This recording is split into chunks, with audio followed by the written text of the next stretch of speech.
जय हिंद प्यारे दोस्तों। मैं अपने ज्ञान सेतु यूट्यूब चैनल में आपका हार्दिक स्वागत करता हूं। आज फिर से उसी पड़ाव में हम विभाज्यता के नियम के तरफ चल रहे हैं। कल हमने 7 से विभाज्यता का नियम पढ़ लिया था। आज 8 से विभाज्यता का नियम मैं आपको बताने का प्रयास करता हूं। आइए देखते हैं 8 से कौन सी संख्या कटती है। इस चीज को थोड़ा सा ध्यान दीजिएगा। वह संख्या जो दिया है, जो भी संख्या दी रहेगी उसके इकाई, दहाई और सैकड़ा का मान। क्या कहा? जैसे मान लीजिए कि कोई संख्या है, यहाँ पर 824 यहाँ पर मैं रख दे रहा हूं, यानी 1824 दे दिया है। ठीक है। अब 1024 है तो इसमें जो इकाई है, दहाई है और सैकड़ा है, यानी तीनों का मान को हम 8 से क्या करते हैं, भाग देंगे। तो 8 से भाग देंगे। अगर यह तीनों का मान 8 से कट जाएगा तो इसका मतलब यह संख्या, पूरी की पूरी संख्या 8 से क्या हो जाएगी, कट जाएगी। तो आइए भाग देकर देखते हैं। ये 8 एकम क्या हो जाएगा, 8। अब 2 उतारेंगे, भाग नहीं जाएगी तो 0 रख देंगे। 8 तरीके 24, ये पूरा कट गया। तो इसका मतलब कि ये जो 1824 है, यह 8 से क्या हो जाएगी, डिविजिबल हो जाएगी, 8 से कट जाएगी। आइए दूसरी संख्या मैं लेता हूं। दूसरी संख्या देखिए आपके सामने। दूसरी संख्या बच्चों यहां पर मैंने रख दिया। अब इसको चेक कर लीजिए। अब इकाई, दहाई, सैकड़ा, तीन जो मान है, इसको 8 से हम क्या करेंगे, काटेंगे। अब 8 से काटेंगे, अगर यह कट जाएगा तो पूरी की पूरी संख्या 8 से क्या हो जाएगी, विभाजित हो जाएगी। अब इसको देखिए बच्चों, 8 से काटिए तो 8 छके 48, 8 छके 48, 52 में से 48 घटाएंगे तो बचेगा 4 आपका। ठीक है। अब 4 बचेगा, ये 40 हो जाएगा। 8 बचे 40, यानी ये आपका इकाई, दहाई और सैकड़ा का मान 8 से क्या हो गया, कट गया। तो इसका मतलब कि यह संख्या जो 3520 जो संख्या दी गई है, यह 8 से पूरी की पूरी क्या हो जाएगी, कट जाएगी। इसी इसी प्रकार आपको बच्चों अगर 8 से काटना है तो इसी प्रकार आपको क्या करना है कि कोई भी कितना हो बड़ी संख्या दी है और उसको 8 से डिविजिबल करना है, तो उसका इकाई का मान, दहाई का मान और सैकड़ा का मान 3 ले लीजिए और उसको 8 से क्या कर दीजिए, प्रयास करिए काटने का, और तीनों संख्या आपको 8 से कट जाएगी। तो वह पूरी की पूरी संख्या 8 से कट जाएगी। अब हम नेक्स्ट नंबर की तरफ चलते हैं बच्चों। ये 9 से विभाज्यता का नियम।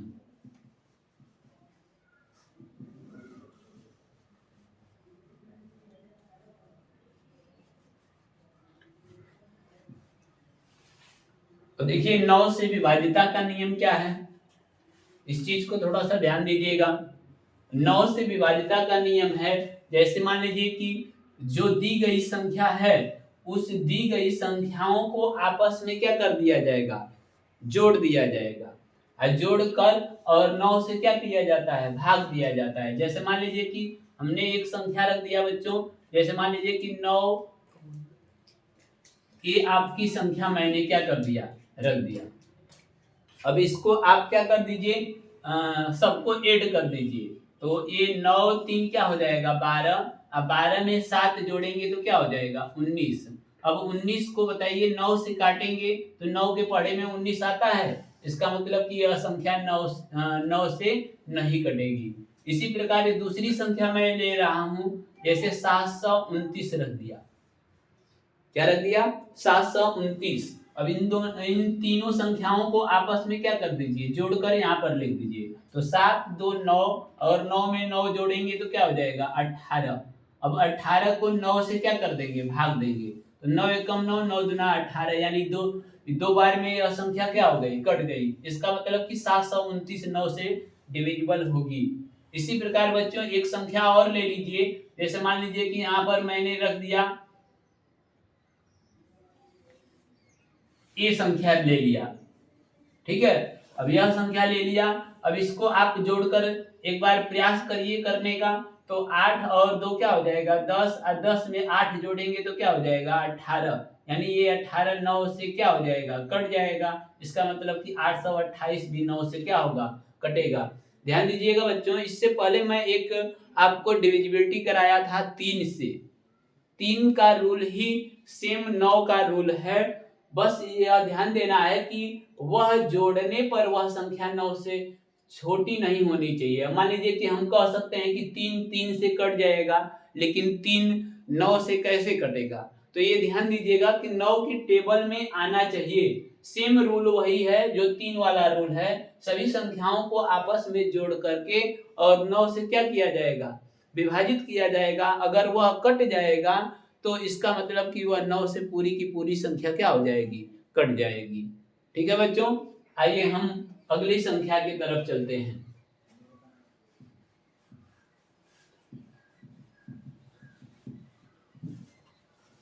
अगली संख्या है बच्चों आपका 10। 10 से कटने का रूल क्या है, इसको देखिए।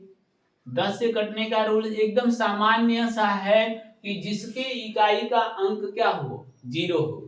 जिस संख्या के इकाई का अंक 0 हो तो वह संख्या क्या हो जाएगी 10 से कट जाएगी। जैसे मान लीजिए कि यहाँ पर हमने रख दिया सबसे छोटा नंबर आपका रख दिया 100। अब 100 में देखिए इकाई का अंक क्या है 0 है कि नहीं है। तो ये 0 है तो इसका मतलब 10 से काटेंगे तो यह संख्या क्या हो जाएगी 10 बार में कट जाएगी, यानी ये 100 10 से विभाज्य हो जाएगी।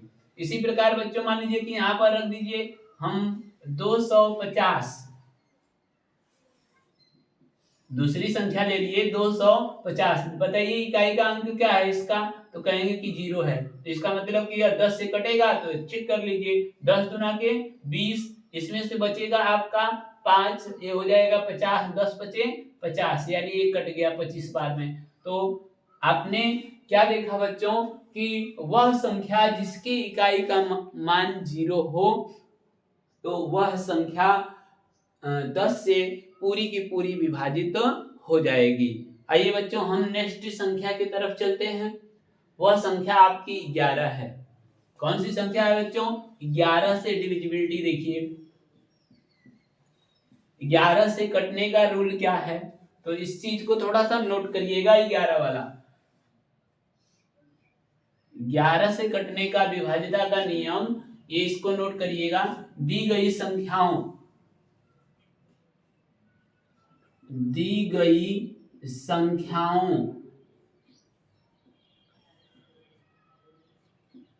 संख्याओं के समस्थान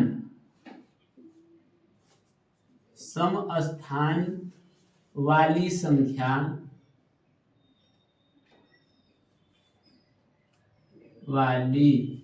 सम संख्या दी गई संख्या के सम स्थान के अंक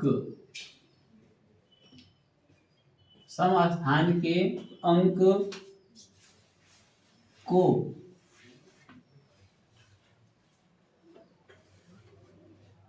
तथा विषम स्थान के अंक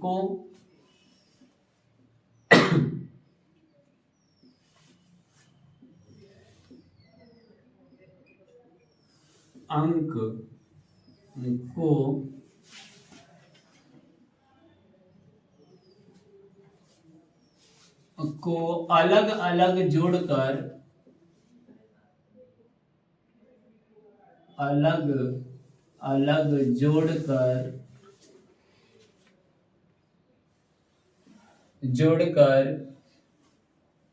आपस में घटा दिया जाता है।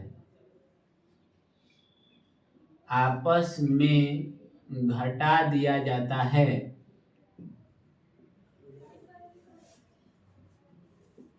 घटा दिया जाता है, ठीक है।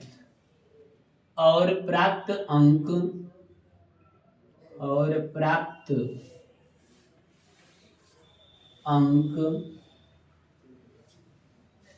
अगर 0 अगर 0 हो या 11 का गुणज हो, 11 का गुणज हो तो वह संख्या 11 से विभाजित हो जाएगी, 11 से विभाजित हो जाएगी।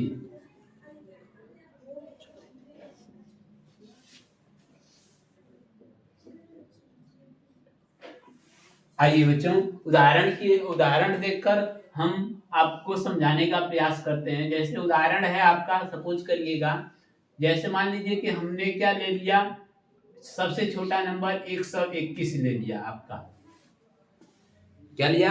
121। और इधर से काउंट कर लीजिए कितनी संख्याएं हैं। तो एक संख्या है, दो संख्या है, तीन संख्या है। चाहेंगे तो इधर से भी काउंट कर सकते हैं, कोई दिक्कत नहीं है। इधर से भी काउंट कर सकते हैं, इधर से भी काउंट कर सकते हैं।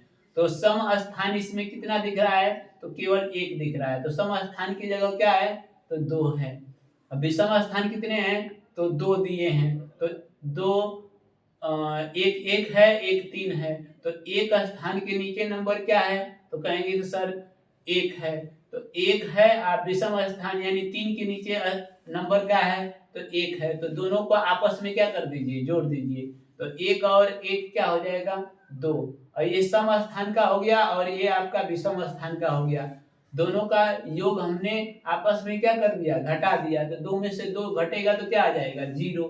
तो हमने क्या लिखा है? वही कि अगर प्राप्त अंक क्या हो, 0 हो या 11 का गुणज हो तो वह संख्या 11 से क्या हो जाएगी? विभाजित हो जाएगी। आइए दूसरा नंबर लेकर देखते हैं। जैसे मान लीजिए कि 1331 है। सपोज करिए कि 1331 एक नंबर दिया है। तो इधर से काउंट कर लीजिए, 1 नंबर, 2 नंबर, 3 नंबर, 4 नंबर। अब सम स्थान वाला एक जगह ऐड कर लीजिए, विषम स्थान वाला एक जगह कर लीजिए। तो ये विषम स्थान वाला हो जाएगा। तो 3 और 1 क्या हो जाएगा? 4। और सम स्थान वाला ये हो जाएगा आपका, इसको प्लस कर दीजिए। तो 3 1 4। अब 4 में से 4 घटाएंगे तो क्या आएगा? ये आपका 0 हो जाएगा। यह संख्या क्या हो जाएगी? 11 से विभाजित हो जाएगी। इसी प्रकार और भी नंबर आप क्या कर सकते हैं? चेक कर सकते हैं। ठीक है बच्चों। अब